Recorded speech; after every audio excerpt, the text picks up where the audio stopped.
कर्जन्हा नगरपालिकाले आयोजना गरेको 5 दिने कर्मचारी तथा पदाधिकारी लक्षित तालिम मंगलबार सम्पन्न भएको छ। असार 13 गतेदेखि सुरु भई 15 गतेसम्म चलेको तालिममा स्थानीय तहमा सुशासन, पारदर्शिता र उत्तरदायित्व केन्द्रमा राखी विभिन्न विषयमा सहजीकरण गरिएको थियो। तालिमको प्रमुख प्रशिक्षक कानुनविद तथा प्रशासनविद डाक्टर काशीराज दाहालले स्थानीय सरकार सञ्चालन पदाधिकारी अधिकार तथा कर्तव्य जनप्रतिनिधि कर्मचारी बीच सम्बन्ध कानुन निर्माण प्रक्रिया, सूचना प्राप्तिको हक, पारदर्शिता र सकारात्मक सोचका विषयमा गहन प्रशिक्षण दिए। तालिमको सम्पन्नमा सहभागी प्रतिनिधि र कर्मचारीहरूले सुशासन प्रबन्धका लागि 13 बुँदे प्रतिबद्धता पत्र सार्वजनिक गरेको छ।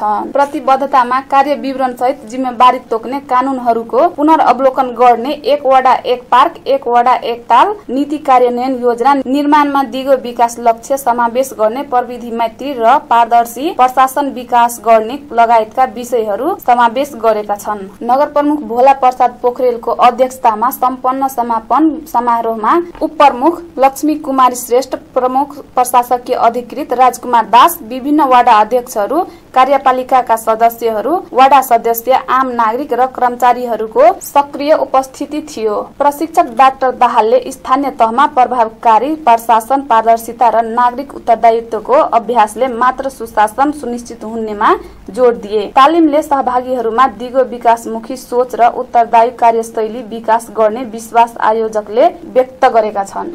28 लाख सहित पर्साबाट 3 जना हुण्डी कारोबारी पक्राउ। पर्साबाट स्रोत नखुलेको 28,28,000 रुपैयाँ सहित 3 जना हुण्डी कारोबारी पक्राउ परेका छन्। पक्राउ पर्नेमा पकहा मैनपुर गाउँपालिका 2 का 26 वर्षीय अनिल कुमार वर्णबाल, 12 परवानीपुर गाउँपालिका 44 वर्षीय दीपक कुमार सोनार र वीरगञ्ज महानगरपालिका 3 आदर्श टोलका 23 वर्षीय विनित कुमार श्रीवास्तव रहेका छन्। उनीहरूलाई पर्साका विभिन्न स्थानबाट मंगलबार पक्राउ गरेको पर्सा प्रवक्ता नायब उप परीक्षक किशोर लम्सालले बताए। वर्णबालको साथबाट 9,46,000, श्रीवास्तवको साथबाट 18,81,000 र सोनारको साथबाट 3 लाख रुपैयाँ बरामद भएको लम्सालले बताए। स्रोत नखुलेको रकम हुण्डी कारोबारमा प्रयोग हुने गरेको छ। हुण्डी कारोबारको रकमले कानुनी रीत नपुगेको हुँदा राष्ट्रिय बैंक अन्तर्गतको कसुर आकर्षित हुने गरेको छ। पक्राउ परेकालाई हिरासतमा राखेर थप अनुसन्धान थालिएको प्रहरीले जनाएको छ।